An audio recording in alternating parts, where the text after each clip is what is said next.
আরজিকর হাসপাতালে মহিলা চিকিৎসকের নৃশংস হত্যার খবরে এবার মর্মাহত জসপ্রীত বুমরা। 15ই আগস্ট স্বাধীনতা দিবসে সোশ্যাল মিডিয়ায় জোরালো বার্তা দিলেন বুম বুম বুমরা। সোশ্যাল মিডিয়ায় গর্জে উঠলেন আহমেদাবাদের এই ডানহাতি পেসার।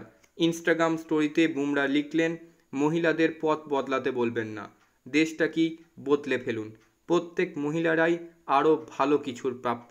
এভাবেই আরজিকরের ঘটনায় এবার মেয়েদের পাশে দাঁড়িয়েছেন ভারতীয় ক্রিকেটার জসপ্রীত বুমরা।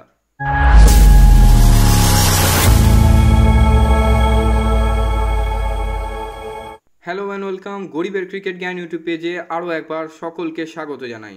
আরজিকরের ঘটনায় এবার মেয়েদের পাশে জসপ্রীত বুমরা। নারীদের পথ বদল করতে বলবেন না, পরিবেশ বদলান। ভারতীয় দলের অন্যতম প্রধান ক্রিকেটার জসপ্রীত বুমরাও চুপ করে থাকতে পারেননি। তিনিও মেয়েদের লড়াইয়ে পাশে দাঁড়িয়েছেন। আরজিকর হাসপাতালের এই ঘটনা চমকে দিয়েছে গোটা দেশকে। হাসপাতালের মধ্যে একজনকে ধর্ষণ করে খুন করা হয়েছে। এ ঘটনায় সরব সকলেই। ভারতীয় দলের ক্রিকেটার জসপ্রীত বুমরাও চুপ থাকতে পারেননি। তিনিও মেয়েদের লড়াইয়ে পাশে দাঁড়িয়েছেন। গত শুক্রবার আরজিকর হাসপাতালের মধ্যে যে ঘটনা ঘটেছিল তা নিয়ে এর আগে আয়ুষ্মান খুরানা, করিনা কাপুর খান, সামান্তা, প্রীতি জিন্টা, আলিয়া ভাটেরা মেয়েদের পাশে দাঁড়িয়েছিলেন। এবার বুমরা সমাজ মাধ্যমে পোস্ট করলেন। তবে তিনি আলিয়ার একটি পোস্ট ইনস্টাগ্রামে স্টোরি দিয়েছেন। তাতে লেখা, মেয়েদের পথ বদল করতে বলবেন না, পরিবেশ বদল করুন।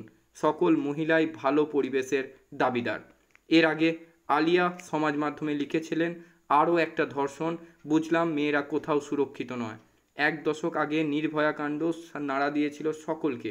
আবার একই ঘটনা, কিছুই বদলায়নি। আমরা কিভাবে আমাদের কর্মস্থলে যাব, এই চিন্তায় যেন কুড়ে কুড়ে খাচ্ছে। এই ঘটনা আরও একবার চোখে আঙুল দিয়ে দেখিয়ে দিল, মহিলাদের সুরক্ষা আসলে তাদের নিজেদের হাতেই তুলে নিতে হবে। আয়ুষ্মান একটি ভিডিওয় তার লেখা কবিতা পাঠ করেন। সেখানে তিনি বলেন, আমি যদি ছেলে হতাম তবে আমিও দরজায় ছিটকিনি না দিয়ে ঘুমোতে পারতাম। আমি যদি ছেলে হতাম তাহলে ঘুরে বেড়াতাম সারা রাত। সকলের মুখে শোনা যায় মেয়েকে পড়াশোনা করিয়ে প্রতিষ্ঠিত করতে হয়।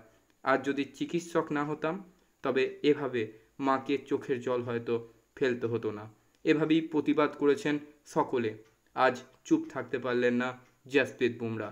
আমারও তাকে পূর্ণ সমর্থন রইল এবং আমিও চাইব প্রকৃত দোষীরা যেন উপযুক্ত শাস্তি পায় এবং অবশ্যই আমাদের সমাজে নারীরা যেন আরও বেশি করে সুরক্ষিত হয়।